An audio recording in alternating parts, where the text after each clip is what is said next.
Para po sa mga subscriber nating gustong maunang makapanood ng ating video bago pa ito ma-publish sa ating schedule ng upload ay inaanyayahan ko po kayong sumali sa ating channel at bukod pa dun ay may mga perks din tayo para sa inyo. Sa nakaraang video ay nakita natin ang dalawa kung saan kasalukuyan na silang nasa labas ng Baishie City at makalipas lamang ng ilang sandali nilang paglalakad ay agad na silang nasundan ng mga hangal na agad din namang naramdaman ng ating bida kaya naman sinabihan niya si Senior Sister Han na itabi na nito ang kanyang item dahil may mabilis na paparating sa kanilang kinatatayuan. At matapos maitabi ni Senior Sister Han ang kanyang line Ate Supplejack ay agad nang sumambulat sa kanyang harapan ang tinutukoy ng ating bida kung saan nang makita ito nito ay agad niya rin itong nakilala kaya naman may pagkamasungit niyang tinanong ang dumating kung ano daw ang kailangan nito sa kanilang dalawa ng ating bida. At ang dumating pala ay ang dalawang hangal na sina Zhao Qi kung saan may pagkamayabang niyang sinambit kay Chen Feng na buti na lamang daw at inabutan pa niya ang mga ito dahil di daw niya palalampasan ang pamamahiyang idinulot nito sa kanya kanina at ngayon daw na wala nang makakakita ay sisiguraduhin niyang magsisisi ito sa kapangahasan nito sa kanya kanina.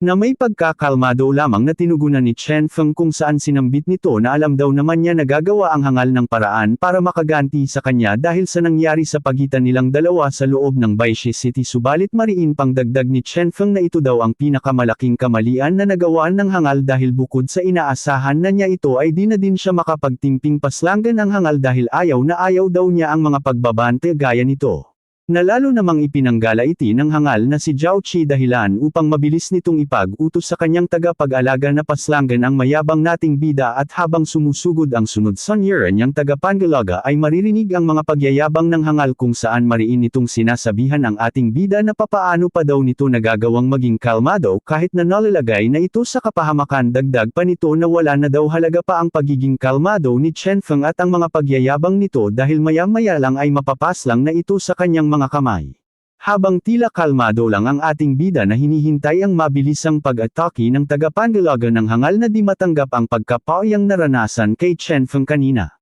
Maya-maya pa sa kalagitnaan ng pag-atake ay mariin pang nakapagyabang ang hangal na taga-sunod kung saan mariin itong sinambit kay Chen Feng na wala pa daw ni isa ang nakatakas sa lahat ng mga hangal na sinubukang kalabanan ang kanyang inaalagaan at ang kanya daw na mga sinambit ay ipapakita niya kay Chen Feng sa pamamagitan ng dahan-daang pagpaslang sa buhay nito. At matapos niyang makapagsalita ay agad na nga din itong nagpakawalan ng isang pag-atake kung saan agad nitong ginamit ang kanyang ultimate attack na Great King Kong Palm na palagi niyang ginagamit upang mas mapabilis ang kanyang pagpaslang sa sinumang sumusubok na labanan sila ng kanyang young master.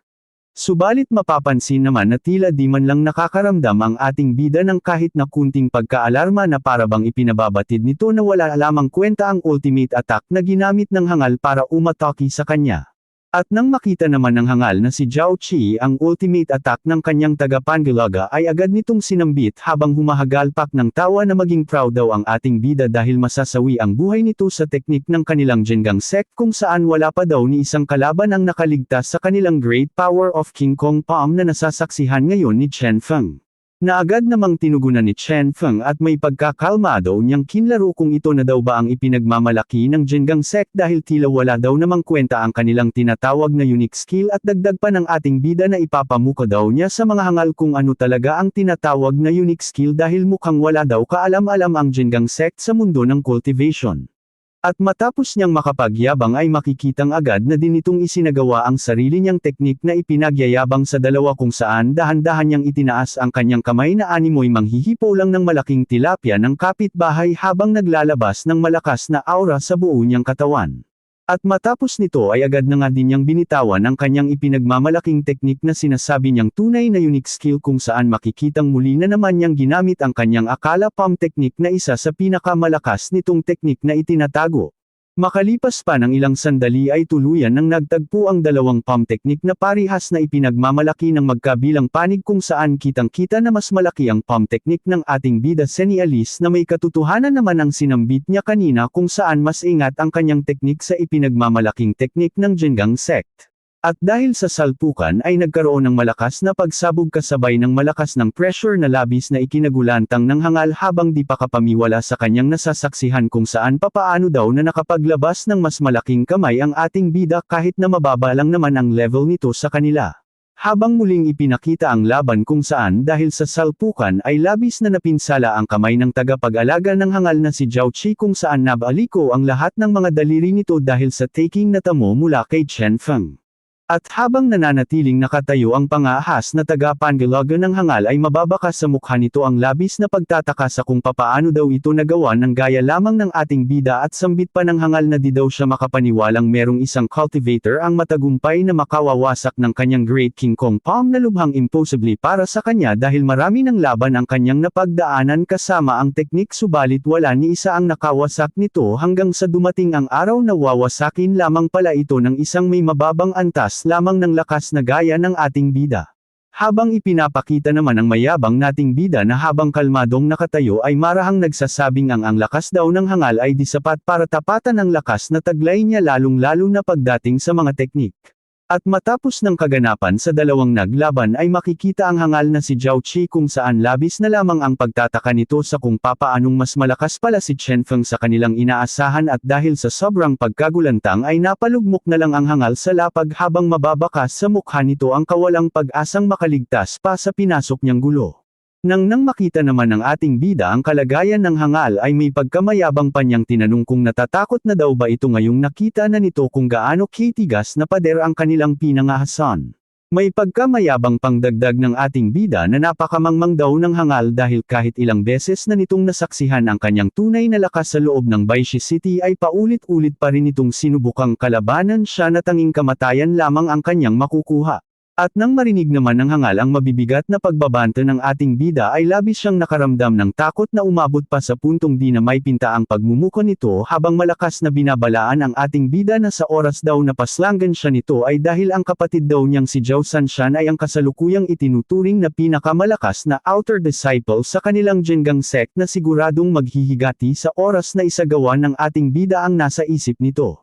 Dagdag pa nitong pagbabanta na sa oras daw na masawi ang kanyang buhay sa kamay ng ating bida ay siguradong di din ito makakaligtas sa buong Zhengang sect at lalong-lalo na sa malakas niyang kapatid na may pagkakalmado lamang na pinapakinggan ni Chen Feng na animoy ipinababatid nitong wala siyang paki sa mga pinagsasabi nito habang iba naman ang naramdaman ni Senior Sister Han kung saan baka sa mukha nito ang labis na pag-aalala para sa ating bida. At dahil sa takot ay nasambit ni Senior Sister Han na si Zhao Sanshan daw ay isang cultivator na nasa antas ng Peak 9 level of Posterior Heaven kung saan maging ang mga cultivator daw na nasa antas na ng Door Realm ay di magawang makatapat sa taglay nitong lakas at itinuturing din itong genius ng Zhengang sect dahil dito. Nang marinig naman ng hangal na alam pala ni Senior Sister Han ang patungkol sa ipinagmamalaki niyang kapatid ay agad siyang nabuhayan ng loob dahilan ng malakas nitong paghagalpak ng tawa habang sinasabihan ang dalawa na buti daw naman at alam ng mga ito ang patungkol sa lakas ng kanyang kapatid na sinambit. At dahil sa pag-aakalang nasindak na niya ang ating bida ay nagkaroon ito ng lakas ng loob na tumayo at muling bumalik ang kanyang kayabangan habang sinasambit na dahil daw ngayon na natatakot na ang ating bida ay kailangan nitong lumuhad at humingi ng tawad sa kanyang harapan kung saan mapapatawan lamang daw niya ang dalawa kung hahayaan ng ating bida na pagsawaan niya ang Senior Sister Han nito sa kanyang harapan. Dagdag pa ng nahihibang na si Zhao Qi na kayang-kaya daw namang niyang paslangan ang ating bida sa kanyang intact body kahit na magaling pa daw ang ating bidang makipaglaban at kung sakaling mang matalo siya nito ay nasa likod naman niya ang kanyang kuya na sigurado daw niyang ituturing lang na parang ipis ang gaya ni Chen Feng.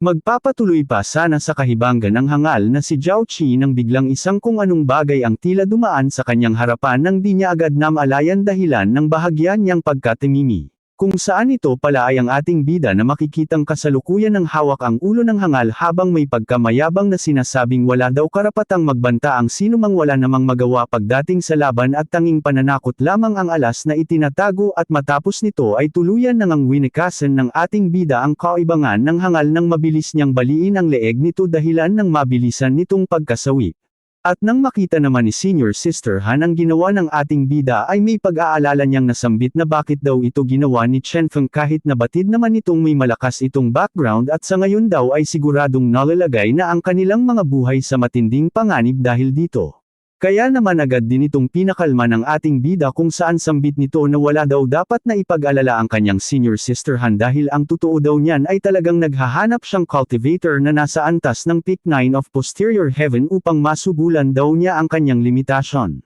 Dahilan ng labis na pagkagulat ni Senior Sister Han na umabot pa sa puntong mabuo sa kanyang mga bibig ang mga tanong na kung meron daw ba talagang lakas ang ating bida na humarap sa mga cultivator na nasa peak 9 of posterior heaven at kung seryoso daw ba ito sa kanyang mga sinasambit. At matapos nito ay agad din siyang nakaramdam ng pagka-proud sa ating bida kung saan sa isip-isip niya ay di daw siya makapaniwalang mabilis na lalakas ang ating bida ng ganito. Na umabot pa daw sa puntong di siya makaramdam ng panganib sa tabi ng ating bida dahil sa mga kakayahang ipinapamala nito at tapang na nakikita niya sa mga mata ni Chen Feng. Maya-maya pa nang mapansin ng ating bida ang mukha ni Senior Sister Han ay may pang-asar niyang tinanong kung bakit daw parang namumula ito habang nakatitig sa gwapo niyang mukha na agad namang tinugunan ni Senior Sister Han at nautol-utol nitong sinambit na ang pamumula daw ng kanyang mukha ay baka sanhi lamang ng labis niyang pag-aalala sa kanilang sitwasyon ngayon. Maya-maya pa ay iminungkahi na ni Senior Sister Han na mas mabuti pa daw kung asikasuhin na nilang alisin ang mga bangkay sa pinangyarihan ng laban at mabilis na lumisan na agad din namang sinang-ayunan ng ating bida.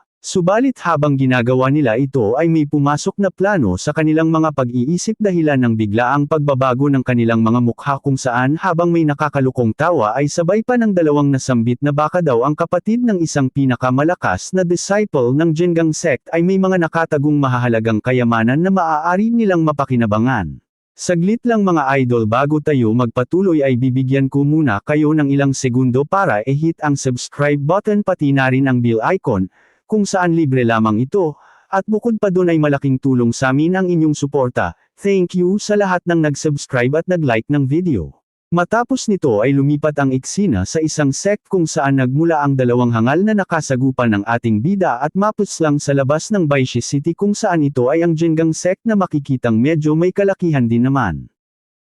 Kung saan makikita sa loob nito ang bigla na lamang pagsabog ng kung anong bagay na tila may di magandang ibig sabihing tinutukoy. Kung ang token na nasabing bigla na lamang nasira ay agad din namang napansin ng isang matipunong cultivator na makikitang mataimtim na nagko-cultivate sa isang banda. Kung saan nang mapansin niya ito ay bahagya siyang natigilan sa kanyang ginagawang pagko-cultivate upang pagtuunang pansin ang life token na nasira. At habang nakatingin sa life token ay may pagtataka niyang natanong sa sarili kung may nakagawa daw bang makapaslang sa kanyang kapatid. At matapos nito ay agad niyang kinuha ang nawasak na life token ng kanyang kapatid habang sinasabi na mabuti na din daw ang nangyari sa manyakol niyang kapatid dahil madalas daw naman siya nitong maliitin at ipahiya sa harap ng madaming cultivator. Subalit agad ding nasambit ni Zhao Sanshan na ganun pa man daw ay kapatid pare niyang ang mayabang na si Zhao Qi kaya naman kailangan pa din niyang alamin kung sino ang naglakas loob na kumalaban dito at nakapaslang. Matapos nito ay agad na nga din niyang ginamit ang life token ng hangal upang malaman kung sino ang siyang pumuslang sa mayabang na si Zhao Qi. Na agad din namang ipinakita ng life token kung saan kitang-kita ang malinaw na anyo ng ating bida Senialis na di talaga pa pwedeng magkamali ang isang life token. At matapos niyang makita kung sino ang may pananagutan sa pagkapaslang ng kanyang kapatid ay agad na din siyang tumalikod habang sinasambit na sa oras daw na matapos na siya sa kanyang kailangang gawin sa Bamboo Mountain Worldlet ay saka siya gagawa ng aksyon para paslangan ang ating bida at sisiguraduhin daw niyang pagbabayaran niya ito ng buhay dahil buhay din naman ang inutang nito sa kanya. At matapos naman dito ay muling lumipat ang eksena sa Chen Yuan sect kung saan maririnig ang boses ni Han Yuer na sinasabihan si Chen Feng na bumalik na ito sa kanyang pagko-cultivate habang siya naman ay tuluyan na ding lilisan na agad din namang sinang-ayunan ni Chen Feng. At matapos ng paglisan ni Senior Sister Han ay makikita na ang ating bidang masaya sa kanyang mga nakulimbat sa hangal niyang nakalaban kung saan mariin niyang sinasabi na talagang di maitatangging kapatid nga ng isang top 1 disciple ang kanyang nakalaban dahil madami siyang nakuhang kapaki-pakinabang dito. Dagdag pa ng ating bida na kung ikukumpara sa kanilang sect ay di maitatangging lamang ang Jingang sect dahil base pa lamang sa pagmamay-ari ng mga disciple kung saan ang mahinang gaya lamang daw ng hangal ay nabigyan na ng yellow grade cultivation method habang sa kanila naman ay di ito ginagawa. Subalit naisip din niyang ang Golden Body Method daw at ang Thunder Sword ay mukhang galing lamang sa kapatid nitong si Zhao Sanshan dahil siguradong di naman pag-aaksayahan ng panahon ng mga elder ang gaya lamang ni Zhao Qi at dagdag pang hinuha ng ating bida na mukha daw namang malakas ang Zhao Sanshan na sinambit ng hangal kaya mukhang din ito kailangan ng mga ganitong close-in cultivation method kung saan patungkol ito sa physical skill na kasalukuyang mapapakinabangan niya. Subalit agad din niyang sinambit na di pa daw ito ang oras para mapag-aralan niya ang mga cultivation method na kanyang nakulimbat dahil meron pa siyang mas mahalagang bagay na dapat niyang unahing isagawa. Kung saan agad din niyang ilinabas ang kanyang tinutukoy at ito ay ang bakal na kasama niyang kinuha nung bilhin nila ni Senior Sister Han ang line at supplejack nito at matapos niya itong mailabas ay agad niyang sinambit na kailangan muna niyang alamin ang hiwagang nakapaloob sa misteryusong bakal na ito dahil nang makita niya ito ay agad na naging aktibo ang kanyang dragon blood. At habang tinititigan niya ang misteryusong bakal ay may biglang nangyari nang di niya inaasahan na labis niyang ikinabigla at kitang-kita sa mga mata ni Chen Feng ang labis na pagtataka sa kung anong nangyayari. Kung saan bigla na lamang lumabas sa kanyang katawan ang ancient tripod o ang kanyang ancient dragon ding na ginagamit sa pagko-cultivate na animoy may gustong ipabatid sa kanyang kung anong makapangyarihang bagay. At habang nakatingin ang ating bida sa misteryusong bakal na kanyang hawak ay may pagtataka niyang nasambit kung ano daw kaya ang hiwagang nakatago sa bakal gayong sa di malamang dahilan ay tila bigla na lamang nagwala ang kanyang dragon blood sa katawan at bukod pa dun ay napalabas din ito ng kusa ang kanyang ancient tripod na di pa nangyayari buhat ng mapasa kanya ang mga makapangyarihang bagay na ito. At habang nagagahol ay may pagdudumali niyang sinambit na kahit ano pa man daw ang ibig sabihin nito ay di na mahalaga gayong mas kailangan niyang makuha ang opportunity upang makapag-breakthrough ngayong nararamdaman na niya ang nalalapit niyang paglakas. Matapos nito ay agad na nga ding pamwesto si Chen Feng upang di mapalampas ang pagkakataong makapag-breakthrough habang kasalukuyang naglalabas ng enerhiya ang ancient tripod na maaari niyang maabsorb. At nang sumunod na araw ay tuluyan nang naganap ang pagpapatuloy ng Outer Sect Competition kung saan ipinapakita ang lahat ng mga manunood na nagpunta upang masaksihang lumaban ang idol nilang si Chen Feng habang maririnig na ipinagmamalaki ng isang cultivator na naparito siya para kay Chen Feng na agad din namang sinang-ayunan ng isa at sambit nito na maging siya ay naparito para panooding lumaban ang kanyang idolo. Dagdag pa ng isa na gusto daw niyang malaman kung gaano kataas ang kayang maabot ng itinuturing nila dating basura kung saan sa palagay daw niya ay may kakayahan itong makapasok sa top 10 nanograms pinakamalalakas. Habang ang iba naman ay nagsimula ng nakakabinging ingay sa paligid habang isinisigaw ang pangalan ng idolo nilang si Chen Feng Senialis na talagang madami ang napahanga ng ating bida dahil sa sunod-sunod nitong tagumpay.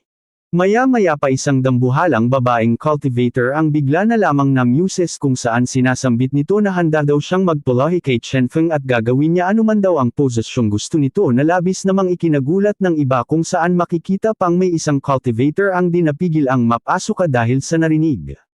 At matapos nito ay lumipat ang eksena sa upuan ng mga elder kung saan makikita ang isang elder na masayang binabati si Elder Han sa matagumpay na pag-unlad ng alaga nitong si Chen Feng. Na agad din namang tinugunan ni Elder Han at mariin nitong sinabi na maging siya daw ay ginulat ng ating bida dahil sa mga ipinakita nitong lakas na naging daan ng sunod-sunod nitong tagumpay.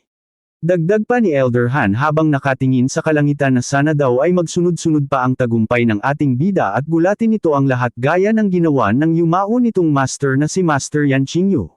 Na agad namang kinontre ng isang hangal na dumating kung saan sinambit nito na di na daw magagawang manalo pa ng ating bida sa kasunod na laban at ngayon ay sigurado daw siyang matatapos na ang pag-akyat nito sa itaas at ang lahat daw ng sinambit ni Han Kong ay mananatiling pangarap lamang habang buhay.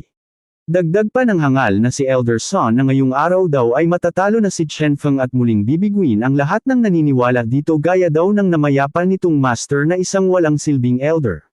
Na agad namang tinugunan ni Elder Han at mariin nitong sinabihan ng hangal na baka daw sa pagkakataong ito ay muli na naman nitong kainin ang lahat ng binitawan niyang salita at maghanda na lamang daw ito ng isang mahalagang bagay para sa kanya ngayong araw. Na di naman nagustuhan ni Elder Son kaya naman mariin niyang tinawag ang pangalan ni Han Kong habang may kung anong bagay ang bila na lamang nitong ibinato sa harapan nito na animoy naghaamon ng isang pastahan. At ito pala ay ang kanyang pinaka-paboritong espada habang sinasambit ng hangal na itataya daw niya ang kanyang Autumn Water Sword dahil ganun daw kalaki ang kanyang kumpiyansang matatalo na si Chen Feng sa round na ito. Nalabis namang ikinagulat ni Han Kong pagkat patid nito kung gaano kahalaga ng sandata sa hangal na elder subalit itataya niya lamang ito sa pastahan na di niya inaasahang gagawin ng hangal. At matapos niyang makapaglagay ng taya ay mariin niyang sinambit kay Elder Han kung pupusta daw ba ito sa alaga nito subalit agad din niyang ihinabol na wala na daw na pagpipilian pa si Elder Han dahil kailangan nitong tumaya para naman makabawi daw siya sa mga nakulimbat nito sa kanya kahapon. Elder Son, nasisiraan ka na ba ng bait? Tanong ng matandang elder, puno ng pag-aalinlangan. Ang Autumn Water Sword ay isang pambihirang sandata na dapat ipinagmamalaki ng isang master. Halata sa mga mata ng matanda ang gulat at pagdududa sa desisyon ni Elder Son. Hindi ko inasahan na ipupusto mo ang espadang ito, Elder Son. Sigurado ka ba sa araw na ito? Tanong niya na parang hinihintay kong may babaguhin pa sa desisyon. Ngunit mukhang determinado si Elder Son at ayaw nang makinig. Sa galit o pagkadismaya, mariin niyang pinutol ang usapan. Tumahimik ka. Sigaw niya, tila ayaw nang makinig sa pangangatwiran ng kausap. Matapos ibato ni Elder Son ang kanyang Autumn Water Sword bilang taya, ay tumugon si Elder Han at sambit niya habang tila hindi makapaniwala, hindi ko inaasahan na ipupusta mo ang espada mong yan, Elder Son. Sigurado ka ba sa desisyon mo ngayon? Tanong niya, habang matalim ang tingin na parang sinusuri kung talagang buo ang loob ng matanda. Ngunit sa halip na magdalawang isip, mas lalo pang naging mapanindigan si Elder Son. Tumawa ito ng mayabang at sinabing,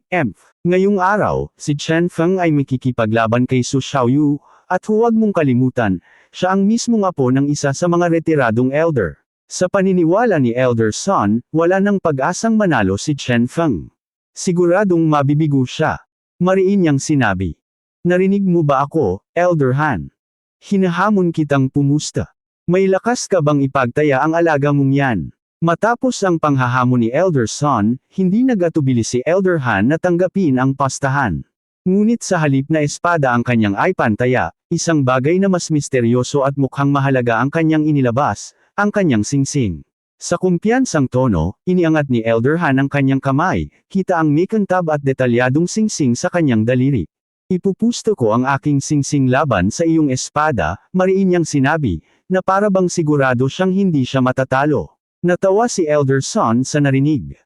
Ha. Mukhang sigurado ka sa sarili mo, bata. Pero wala kang ideya kung anong klaseng pagkatalo ang naghihintay sa inyo. Bumungisngis siya ng may yabang. Ang singsing mo, magiging akin na rin. Natinugunan lamang ni Elder Han at sinabi nitong manood na lamang sila ng laban upang malaman kung sino ang mananalo. Sa likod ng lahat ng ito, isang lihim ang lumulutang, isang plano na siguradong magdadala ng kapahamakan kay Chen Feng na kagagawa ng hangal na si Elder Son, sigurado sa kanyang panig, ay nagbigay ng isang espesyal na anteng-anteng kay Su Xiaoyu. Ang kapangyarihan nito ay katumbas ng isang buong suntok ng isang cultivator sa ikasyam na antas ng posterior heaven. Walang paraan para mabuhay si Chen Feng sa laban ngayon. Habang sa isip-isip naman ni Elder Han na segurado ang kanilang pagkapanalo gayong ayon kay Han Yuer na nasaksihan daw nito ang lakas ni Chen Feng kung saan kasalukuyan na itong may lakas upang tumapat sa mga cultivator na nasa antas na ng peak 9 of posterior heaven subalit ang di naman niya alam ay may kung anong ginawa ang hangal para matalo ang ating bida. Samantala, sa loob ng arena, pumailan lang ang boses ng opisyal ng kompetisyon. Kung saan malakas niyang sinasabing mag-umpisa na ang laban ni Chen Feng laban kay Su Xiaoyu. Sa sandaling iyon, nagtagpo ang mga mata ng dalawang mandirigma. Si Su Xiaoyu, puno ng kumpiyansa at may lihim na alas sa kanyang manggas, at si Chen Feng, kalmado ngunit matibay ang loob. Ang laban na ito ay hindi lang isang simpleng kompetisyon, ito ay isang labanan para sa kanilang kapalaran. Walang pag-aalinlangan, sumugod agad si Su Xiaoyu, ang kanyang mga mata nagliliyab sa determinasyon at may matinding kumpiyansa sa kanyang panalo. Ang anteng-anteng na ibinigay sa kanya ay parang isang garantisadong tagumpay sa labanang ito. Ang kanyang mga kamay ay kumikilos ng mabilis, naghahanda sa isang mabagsik na atake. Sa kabilang banda, si Chen Feng ay nanatiling kalmado, ang kanyang tingin ay matalim at nakatuon. Alam niyang hindi basta-basta si Su Xiaoyu, pero hindi rin siya basta-basta pababagsakin. Habang papalapit ang kanyang kalaban, bahagyang ngumiti si Chen Feng, tila ba may alam siyang hindi pa natutuklasan ng iba. Habang nagtatama ang tingin ng dalawang mandirigma, ngumiti si Su Xiaoyu at hinugot ang kanyang espada. Ang talam nito ay kumikinang sa ilalim ng sikat ng araw, binabalot ng gintong aura ng kanyang enerhiya. Chen Feng, aniya, may bahagyang ngiti sa labi, kada rating ko lang sa ika-6 na antas ng posterior heaven. Hindi pa ako kasing husay mo. Bahagyang sumili ang isang tusong ngiti sa kanyang mukha bago niya idinagdag, Paano kung pareho nating subukan ang ating mga physical na pag-atake ng sabay ngunit lingid sa kaalaman ng lahat, may isang plano nang umiikot sa isipan ni Su Xiaoyu. Na agad namang sinang-ayunan ng walang kaalam-alam nating bida sa iniisip ng hangal at sa isip-isip naman ni Chen Feng na maituturing ng apo si Su Xiaoyu ng retired elder dahil mukhang may disiplina itong cultivator na di kagaya ng iba. Maya-maya pa ay nagpatuloy na nga sa pag-atake ang hangal na si Su Xiaoyu kung saan agad itong nagpamalas ng isang maayos at matalinong galaw na agad namang pinuri ni Chen Feng na nakapansin nito. Makalipas pa ng ilang sandali ay tuluyan nang lumapit ang sandata ng hangal sa mukha ni Chen Feng kaya naman naisipan ng ating bidang itulak ang sandata nito na may bahagyang lakas upang tumilapon ito sa labas ng ring at matalo ng di napipinsala gayong gusto daw niya ang ugali nito. Subalit iba naman ang nasa isip ng hangal pagkat nang makita siya ng pagkakataon ay agad niyang nasabi sa kanyang isipan na talagang auto ito daw ang ating bida dahil agad niya itong napakagat sa kanyang bitag.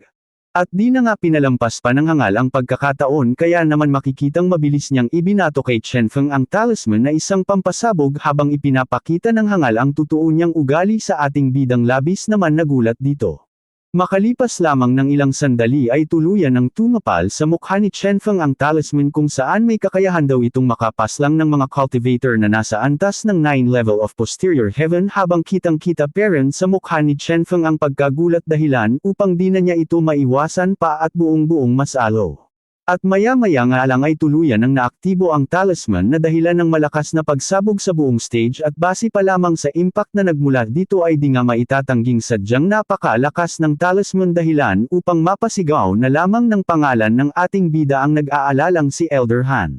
At nakanganga niyang nasambit na napakadaye daw ng hangal dahil gumamit pa ito ng isang talisman sa laban at ang ipinakita daw niyang pag-uugali ay para na ding isang walang kadisi-disiplinang cultivator.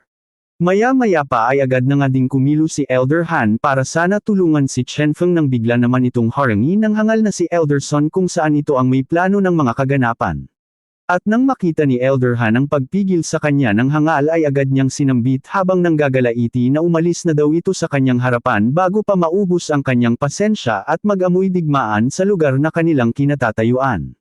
Na di naman hinayaang mangyari ng hangal at marahan niya lamang na sinambit na sa oras daw na makialam ito sa labanan sa ibabaw ng stage ay siguradong masisira nito ang patakaran ng sect na walang papwedeng makigulo sa naglalaban. Kaya naman agad na kinumpronta ni Elder Han ang hangal pagkat batid na niya base pa lamang sa mga kilos nito na ito ang nagbigay sa hangal na si Su Xiaoyu ng talisman na agad din naman niyang kinlaro sa hangal na Elder at matapos niya itong klaruhin ay mariin niyang sinabi na di daw siya makapaniwalang mangdadaya ang mga ito para lamang pabagsakin si Chen Feng at bukod pa dun ay may pagbabante din niyang sinambit na sa oras daw na maulit pa ito ay di na siya magpipigil pa.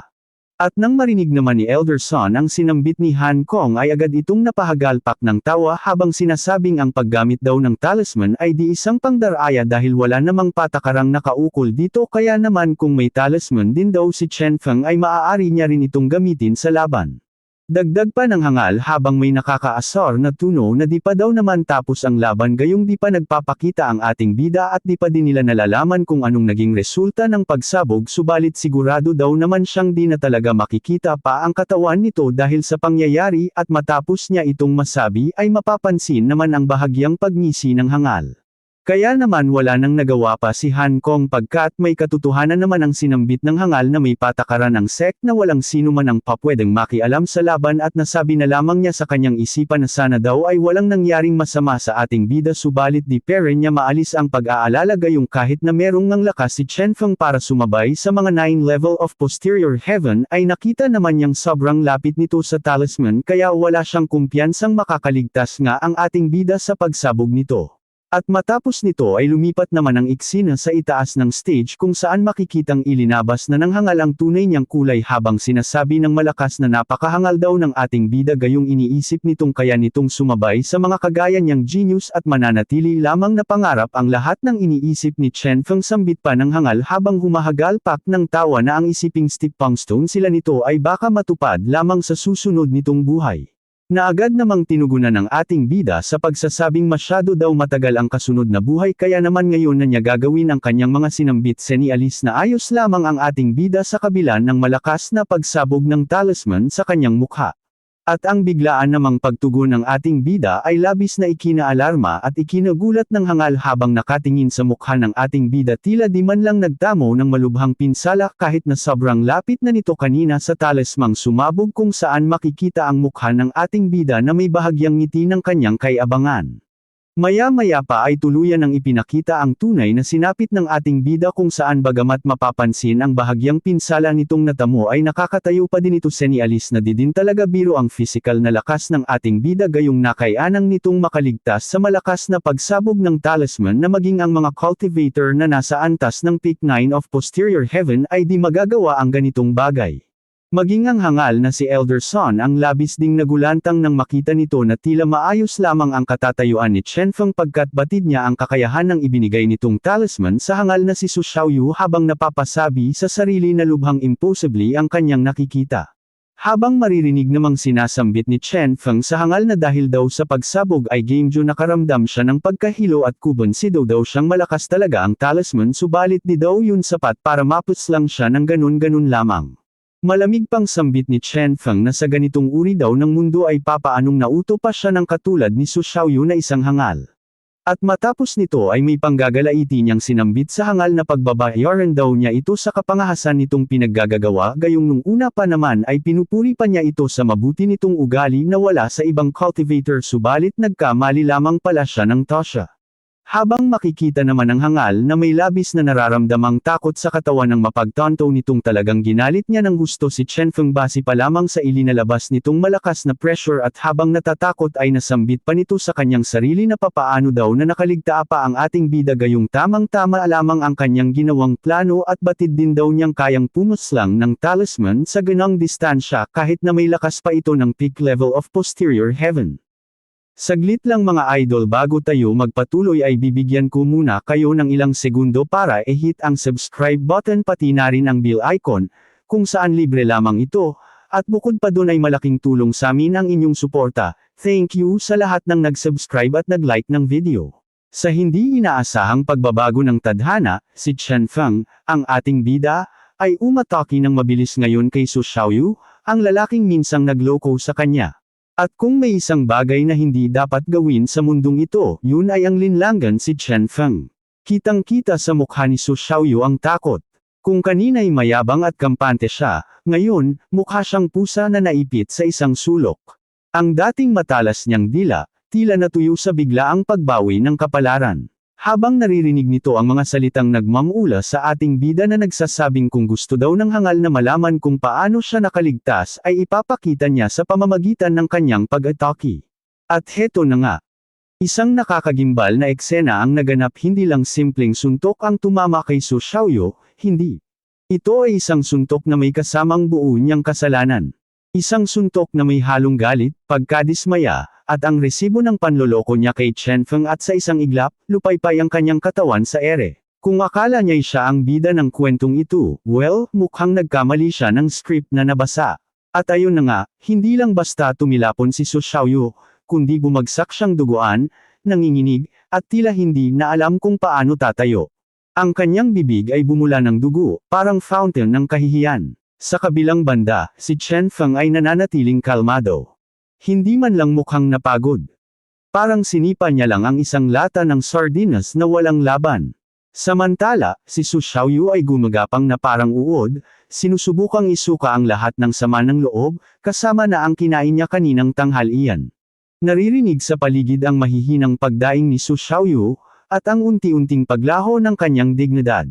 Habang si Su Xiaoyu ay nagkikisay sa sahig, si Elder Han naman ay abot taingang ngiti. Good job, Chen Feng. Sigaw niya habang nakatayo sa tabi, bakas sa mukha ang tuwa at pagmamalaki. Halatang suportado niya si Chen Feng at excited sa naging resulta ng laban pero sa kabilang banda, ang kaibigan niyang matandang lalaki ay hindi mapakali. Nakakunot ang noo at bakas sa mukha ang matinding pagtataka sa kung papaano nagawa ni Chen Feng na makaligtas sa pagsabog. Si Chen Feng ay nakatayo ng matikas, may ilang galos sa mukha pero walang bahid ng panghihina. Kalma lang niyang sinabi na intindihan mo na ba? Sinabi ko naman sa iyo, ayos lang ako pero hindi lang iyon, dagdag pa niya, dahil malakas ako. At parang pagsilyo ng kanyang panalo, bigla niyang ipinatong ang paa niya sa ulo ng unang kalaban. Hindi mo ba sinabi kanina na hindi kita magagamit bilang tantungan? Pero ngayon, nandito na ang paa ko sa ulo mo. Literal na ginawa niyang stepping stone ang kalaban niya.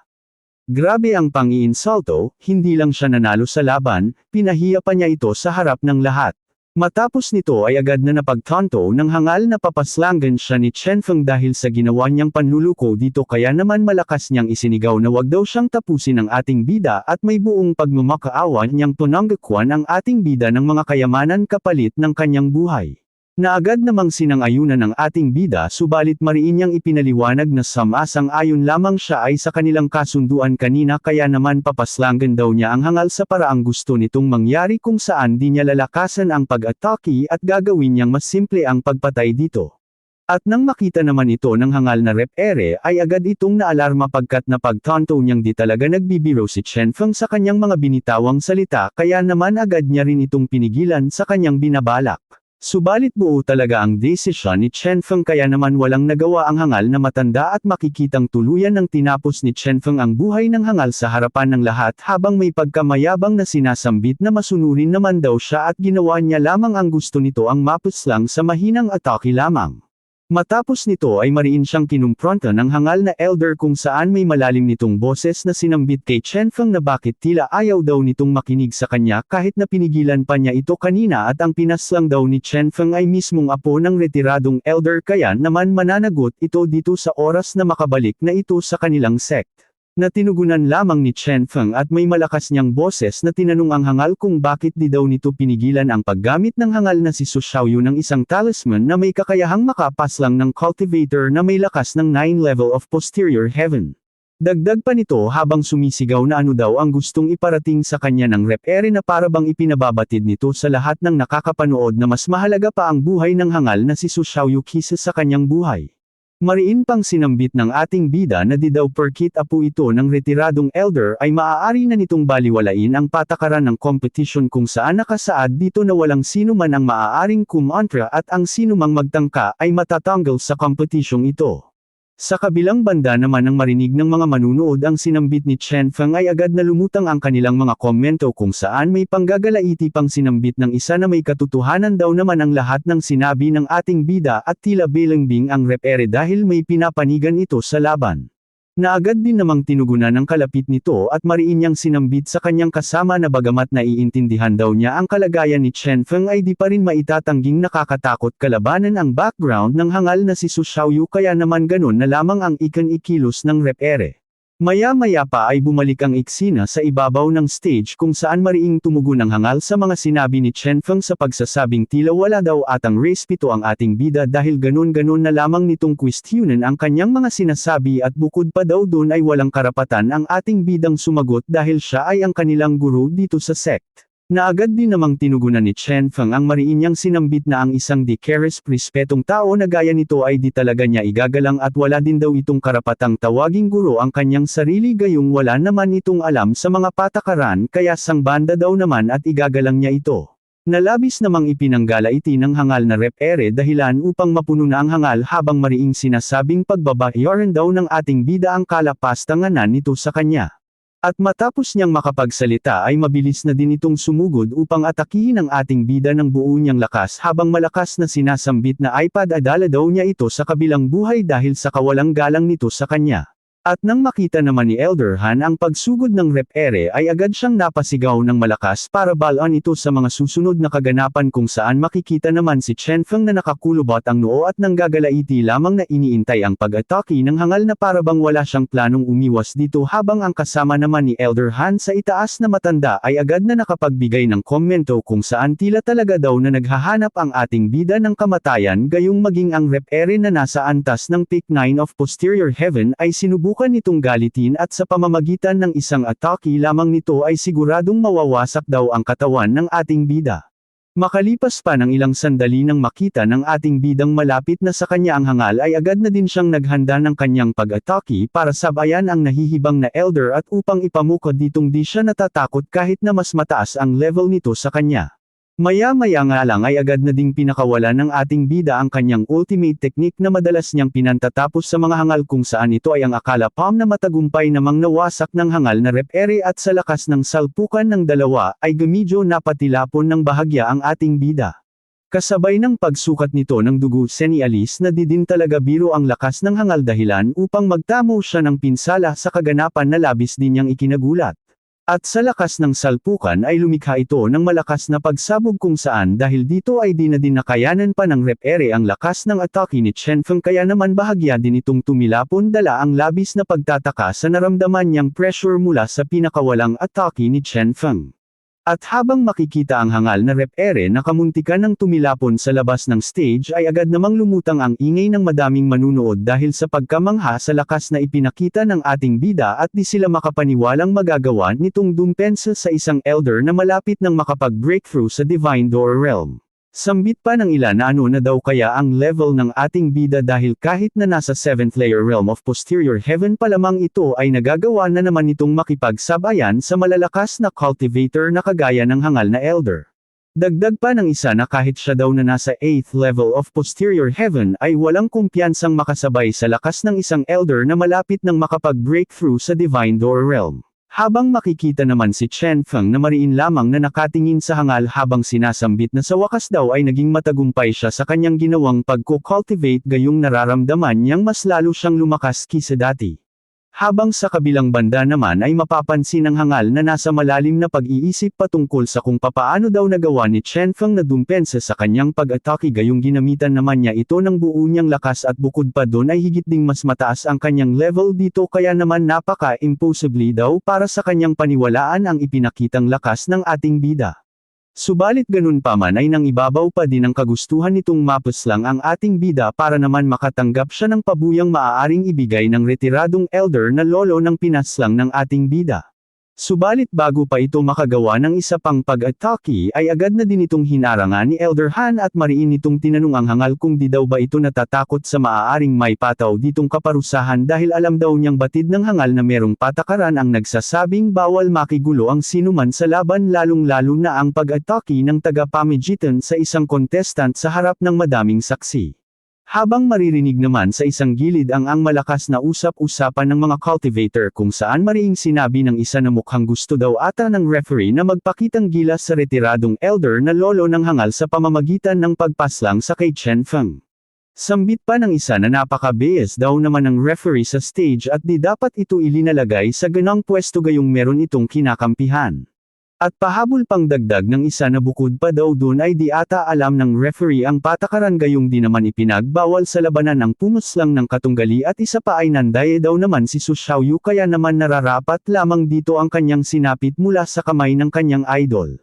Matapos nito ay muling lumipat ang eksena sa ibabaw ng stage kung saan upang di maparusahan ay agad na ding tumalikod ang hangal na referee habang sinasabi kay Han Kong na napakaswerte daw naman ng alaga nito gayong nagkatagpo sila sa ibabaw ng ring dahil kung nagkataon daw na sa ibang lugar sila nagkaharap ay siguradong di na niya hahayaan pa itong mabuhay. Subalit gayon pa man daw ay di pa din nakasisigurado si Elder Han sa kaligtasan ng ating bida gayong sa oras daw na makabalik na sa kanilang sect ang lolo ni Su Xiaoyu ay siguradong walang makapipigil dito para tapusin ang buhay ng ating bida habang dahan-dahan ang hangal na umaalis sa ibabaw ng stage upang makatakas sa kahibiyan. Ngunit bago pa ito makaalis ay agad din naman itong pinigilan ng ating bida habang tila may galit parent sa tuno ng pananalita nito na agad din namang tinugunan ng hangal habang mas matindi naman ang galit sa tuno ng kanyang pananalita kung saan sambit ng hangal na kung plano daw ng ating bidang hamanin siya sa labanan ay wag na daw itong magtangka pa gayong sisiguraduhin daw niyang lulumpuhin niya ito sa harap ng madaming cultivator kung sakali. Na agad din namang tinugunan ng ating bida at may pagkakalmado niyang sinambit wag daw masyadong mayabang ang hangal gayong di naman iyon ang kanyang intensyon kung saan may gusto lamang daw siyang ipaalala na tila nakakalimutan ng hangal ang trabaho nito at sambit pa ng ating bida na kung gusto daw nito ng laban ay maghintay lamang ito dahil muli niya itong babalikan para ipamuka dito na ogad-ogad na ang matanda. At nang marinig naman ito ng matanda ay lalo pa siyang nanggagalaiti sa ating bida at lalong tumaas ang kagustuhan nitong tapusin ang buhay nito pag may pagkakataon.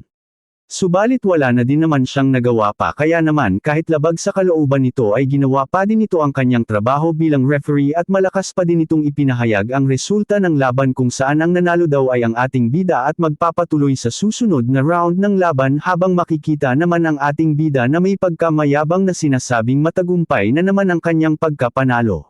At nang marinig naman ito ng lahat ng mga manunood ay agad nilang isinigaw na napakalakas daw ng kanilang idol at ito daw ang sisimbolo sa pride ng mga ordinary disciple na kagaya nila at sambit pa ng ilan na sana daw ay di sila bigyan ni Chen Feng at magtuloy-tuloy ang pagkapanalo nito sa ibabaw ng stage. Habang makikita naman sa malayo ang tatlong misteryusong cultivator na marahang nanunood ng takbo ng competition kung saan maririnig na sinasabi ng isang cultivator sa gitna kung ang ating bida daw ba ang nag-iisang apprentice ng namayapang si Yan Qingyu.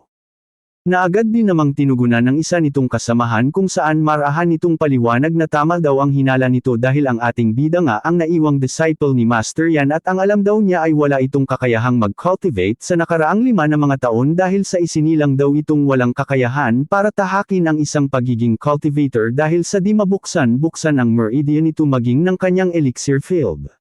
Subalit nang muli itong magpakita ay taglay na nito ang matinding kaalaman patungkol sa mundo ng cultivation at maging siya daw ay di nakatakas sa pagkamanghal dito gayong ilang taon lamang ang lumipas ay nagagawa na nitong matalo ang isang elder na may mataas na level ng cultivation bukod pa doon ay may kakaiba din itong talento na wala sa iba kung saan mabilis nitong napapataas ang sarili nitong level ng walang gumagabay na master. Kung saan ang nagsalitang cultivator ay si Chen Gayen na isa sa mga inner sect elder ng Chen Yuan sect at kamag-anak ng mayabang nating bida. Na agad din namang tinugunan ni Zuo Bufan ang kasalukuyang master ng Chen Yuan sect o ang may pinakamataas na katatayuan sa buong sect at may pagtataka nitong tanong kung dahil daw ba kay Yan Qingyu ang talento ng ating bida na mabilis na makapagpataas ng level. Dagdag pa nitong tanong kung may nabalita daw ba silang merong makapangyarihang kayamanan ang naiwan kay Chen Feng nang mamaya pa ang master nito na kilalang may pinakamadaming ancient treasure na pinangangalagaan. Matapos nito ay agad nitong tinanong ang hangal na si Ran Yuzo sa kung ano daw ang palagay nito patungkol sa kanyang mga katanungan na agad din namang tinugunan ng hangal na mukhang haliparot sa kanto na ano pa man daw ang dahilan at kahit pa meron nga itong nakuhang kayamanan o wala ay di pa din ito matatalo ang kanyang junior na si Ran Changling at mananatili pa din daw nitong stepping stone ang kanyang kamag-anak. At matapos nitong makapagyabang ay mabilis na din itong nagpalm ng may pagkamagalang sa kanilang master na si Zuo Bufan. At nang makaalis na ang hangal ay muli nang nagsalita si Chen Gayen kung saan marahan niyang ipinaalam ang kanyang pag-aalala para sa ating bida sa kanyang master kung saan marahan niyang sinambit na inaalala niya ang papwedeng sapitin ni Chen Feng sa kamay ni Elder Su dahil pinaslang nito ang apo nitong si Su Xiaoyu na siguradong di naman palalampasan ng matanda. Na agad namang tinugunan ng master kung saan agad nitong naintindihan ang gustong mangyari ni Chen Gayen kaya naman marahan niyang sinambit na kung gusto nitong protektahan ang ating bida ay wala siyang total gayong maging siya ang humahanga sa akin nitong talento kaya naman di din niya hahayaang masayang lamang ang katulad ni Chen Feng sa kanilang sect. At habang mabilis na naglalaho ay may pahabol pa niyang sinambit na kaibigan ni daw pati niya ang master ni Chen Feng na si Yan Qingyu kaya naman di niya hahayaan na mapahamak ang nag-iisa nitong disciple na agad namang naunawaan ni Chen Gayen kaya naman mabilis nitong sinambit na gagawin niya ang lahat para sa kaligtasan ng ating bida. Matapos nito ay muling lumipat ang eksena sa ibabaw ng stage kung saan makikitang magkasabay ng lumalakad si Chen Feng at Elder Han kung saan may pag-aalala nitong tinanong kung may malala daw bang pinsala si Chen Feng na natamo sa pagharap sa hangal na referee na agad din namang tinugunan ng ating bida at marahan niyang sinambit na ayos lamang ang kanyang pakiramdam kaya wala itong dapat ipag-alala habang sa isip-isip niya na malaki daw ang pasasalamat niya sa Black Iron na kanyang nakuha sa Baishi City dahil sa pamamagitan nito ay nagawa niyang breakthrough sa 7th level of posterior heaven at bukod pa dun ay nagbibigay din ito sa kanyang ng protection kaya naman wala siyang natamong anumang pinsala sa kanyang naging laban maging sa hangal na elder. Na agad din namang tinugunan ni Elder Han at masaya nitong sinambit na ayos daw kung ganun at bukod pa dun ay lalo daw siyang pinahahanga ng ating bida kaya naman reregaluhan niya ito ng isang espada. Na agad namang kinlaro ng ating bida dahil aanhin daw naman niya ang ganitong sandata na agad din namang tinugunan ni Elder Han at marahan niyang paliwanag na kailangan daw ng ating bida ng ganitong sandata gayong kailangan na din itong gamitin ang Flying Flower Swordsmanship upang humarap sa susunod nitong laban. At nang marinig naman ng hangal na si Elder Son ang usapan ng dalawa ay agad siyang napatalikod pakat agad niyang napagtanto ang sandatang sinasabi ni Elder Han. Habang may pagtataka namang nilinaw ni Chen Feng kung saan daw naman makakakuha ng espada si Marshal Uncle Han gayong sa pagkakaalam niya ay di naman ito gumagamit ng espada sa laban. Na agad namang tinugunan ni Elder Han at marahan niyang sinambit na totoo naman ang sinabi ni Chen Feng kung saan di naman talaga siya gumagamit ng espada subalit meron daw siyang kilalang isang cultivator na ganitong uri ng sandata ang ginagamit na sigurado niyang di daw sila tatanggihan sa oras na humingi sila dito ng espada. Habang mapapansin naman ang hangal na mariing sinasambit sa kanyang isipan na sana daw ay di siya mapansin ni Elder Han at lumampas lamang ito sa kanyang kinatatayuan at ang mga salitang ito ay paulit-ulit niyang sinasambit habang papalapit ang dalawa sa kanyang likuran. Papaalis na sana ang hangal upang di na mawala pa ang kanyang pinakamamahal na sandata subalit sa isang iglap ay bigla na lamang siyang tinawag ni Elder Han at may pang-asar niyang tinanong kung saan daw naman ito pupunta at nang marinig naman ng hangal ang pagtawag sa kanya ni Elder Han ay agad siyang nagulat kung saan umabot pa sa puntong tumayo na ang lahat ng kanyang balahibo kasama na yung nasa bandang baba. Dagdag pa ni Elder Han na wala daw naman siyang paki kahit saan pa magpunta ang hangal subalit bago daw yung mangyari ay gusto muna niyang kuhanin ang kanyang napanalunan sa kanilang naging pastahan kanina at makakaalis na daw ito ng matiwasay sa kanilang harapan. Na agad namang tinugunan ni Elder Son at mariin niyang kinlaro kung ano daw ang sinasabi nitong pastahan kung yun daw ay ang pagkain niya ng dumi ay saglit siyang aalis para kumuha nito upang ihanda at kakainin daw niya ito sa harapan mismo ni Elder Han. Na agad din namang tinugunan ni Elder Han at may pang-asar niyang kinlaro sa hangal kung totoo daw bang kakain talaga ito ng dumi para lamang di mawala ang sandata nito na lubhang nagpapahanga daw sa kanya. Na agad pang pinasundan ng ating bida ng ilang mga salita kung saan may pagpaparinig niyang sinambit kay Elder Han na bayan na lamang daw nila si Elder Son sa gusto nito dahil mukha daw namang aayaw nitong tumupad sa kanyang mga salita at ipagkali na lamang daw nila ang patungkol dito na lubhang nakakahiya para sa isang elder. At nang marinig naman ng hangal ang usapan ng dalawa ay agad niyang napagtanto na wala na siyang pagpipilian pa kundi ang tanggapin ang pagkatalo at pakawalan ang kanyang sandata kaya naman habang nanggagalaiti ay mariin niyang sinambit na meron daw siyang isang salita kung saan tanggap niya ang pagkatalo sa pastahan at ang ipinuste niyang Autumn Water Sword ay maluwag niyang ibibigay dito. Na agad namang tinugunan ni Elder Han kung saan ang masalaw niya ang espada ay agad siyang nagpasalamat kay Elder Son dahil malaki daw ang naiitulong nito sa kanila buhat nang magsimula ang competition ng mga Outer Sect Disciple.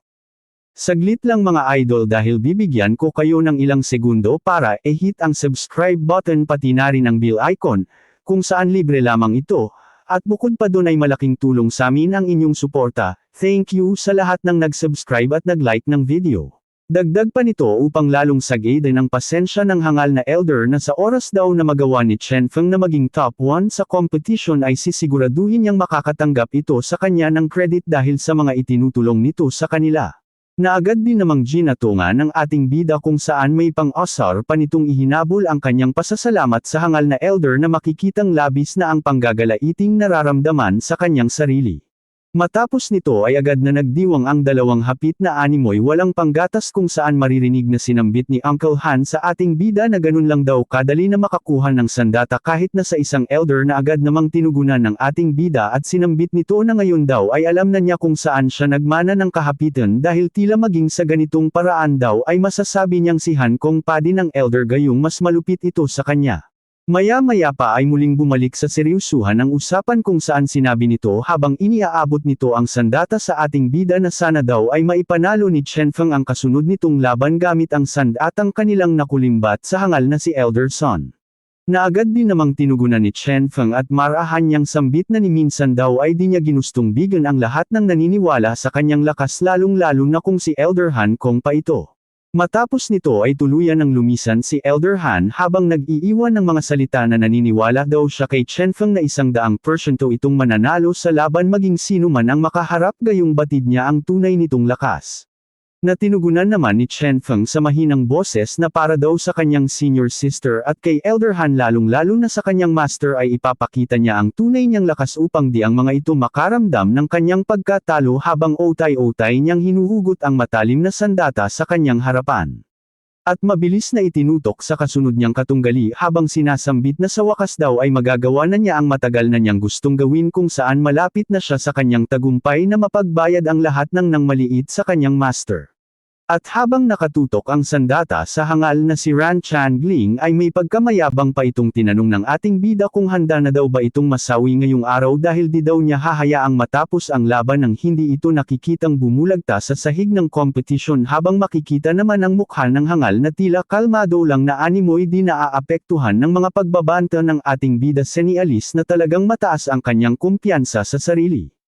Maya-maya pa makalipas ng ilang sandali ay nagsalita na din ang hangal at may pang-asar nitong sinambit na di daw siya makapaniwalang makakaabot si Chen Feng sa huling round. At dahil daw nandito na ito ay hayaan daw ng ating bidang siya na mismo ang maging kauna-unahan nitong pagkatalo subalit di daw niya maipapangakong makabababa pa ito sa stage nang hindi pantay ang mga paa habang may tuno na animoy nagbabanta sa ating bida na alam naman nating aayaw nito ng pagbabanta. Dahilan upang agad na magpalabas ang ating bida ng makapanindig balahibong aura na agad din namang tinugunan ng hangal sa pamamagitan ng pagpapalas nito ng kaparihong lakas na aurang taglay habang may pagkamayabang na sinasabihan ang ating bida na matagal na daw niyang hinihintay ang ganitong pagkakataon.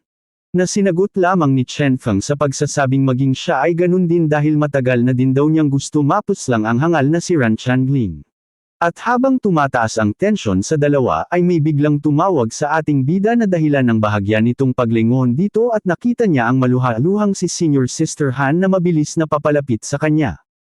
At habang papalapit ay may pag-aalala niyang sinambit na narinig daw niyang napinsala si Chen Feng kasunod ng sunod-sunod nitong mga tanong kung ano na daw ang pakiramdam nito ngayon at kung okay pa rin daw ba ang ating bida Seni Alice ng lubha nitong concern sa ating bida. Sana all. At nang makita naman ni Chen Feng na si Senior Sister Han talaga ang papalapit sa kanya at maramdaman niya ang labis nitong pag-aalala ay namula na lamang ang kanyang mga mukha na animoy kinikilig ang tumbong.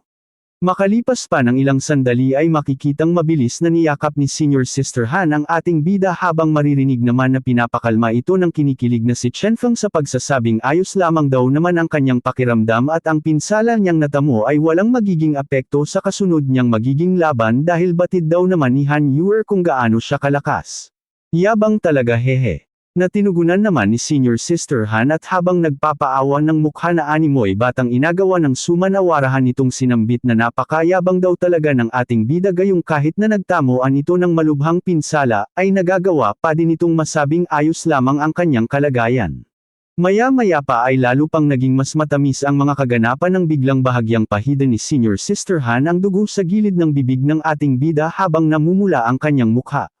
At marahan pa nitong sambit na mas gugustuhin daw niyang umatro na lamang si Chen Feng sa laban kisa ang makita itong nasasaktan subalit ano daw naman ang karapatan niyang gayong itinuturing lamang siya nitong kapatid. At upang putulin bahagya ang kanilang sweet moment ay biglang sinambit ng ating bida habang may nakakaasar na tuno na kung ang ibig sabihin daw ba ng mga sinabi ni Senior Yuer ay mahalaga siya sa puso nito.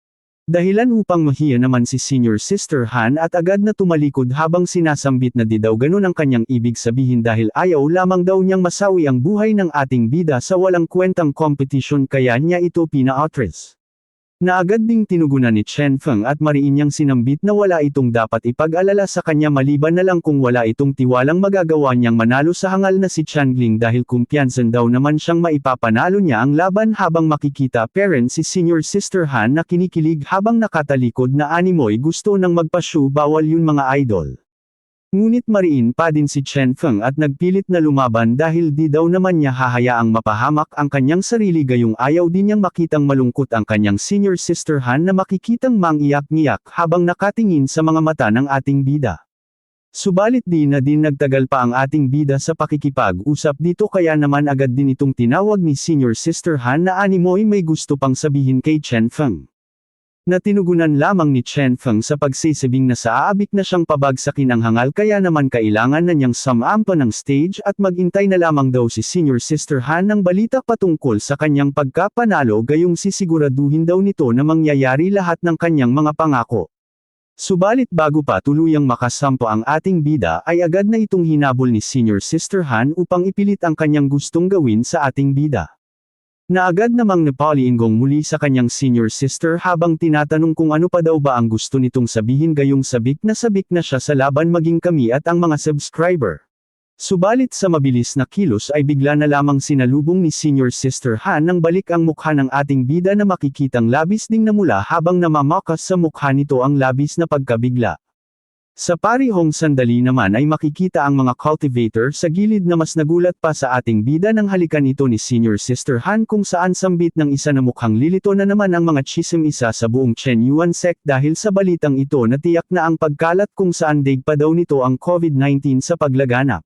Habang makikita naman ang nanlulumong cultivator sa isang gilid kung saan habang umiiyak ay marahan niyang sinambit na ngayong araw daw ay tila nawasak na ang kanyang puso gayong si Han Yuer daw ang tanging tinitibok nito subalit nakuha na ito ni Chen Feng kahit na mas gwapo daw naman siya sa ating bida.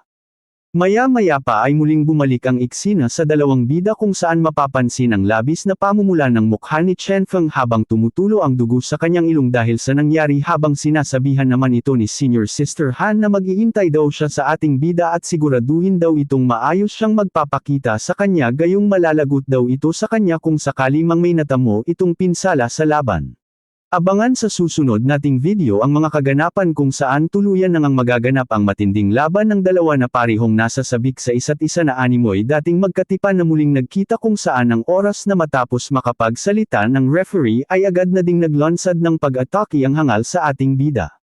Kung gusto mong mapanood ang kasunod na kwento ay sumali ka na sa ating channel dahil naka-upload na ang kasunod nito at kung nagustuhan nyo ang kwento, huwag kalimutang mag-like at mag-comment, at kung gusto nyo pa ng ibang recap tulad nito, mag-subscribe na.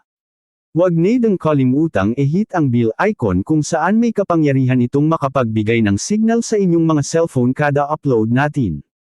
Thank you mga idol. Hanggang sa muli, mga kaibigan. Paalam.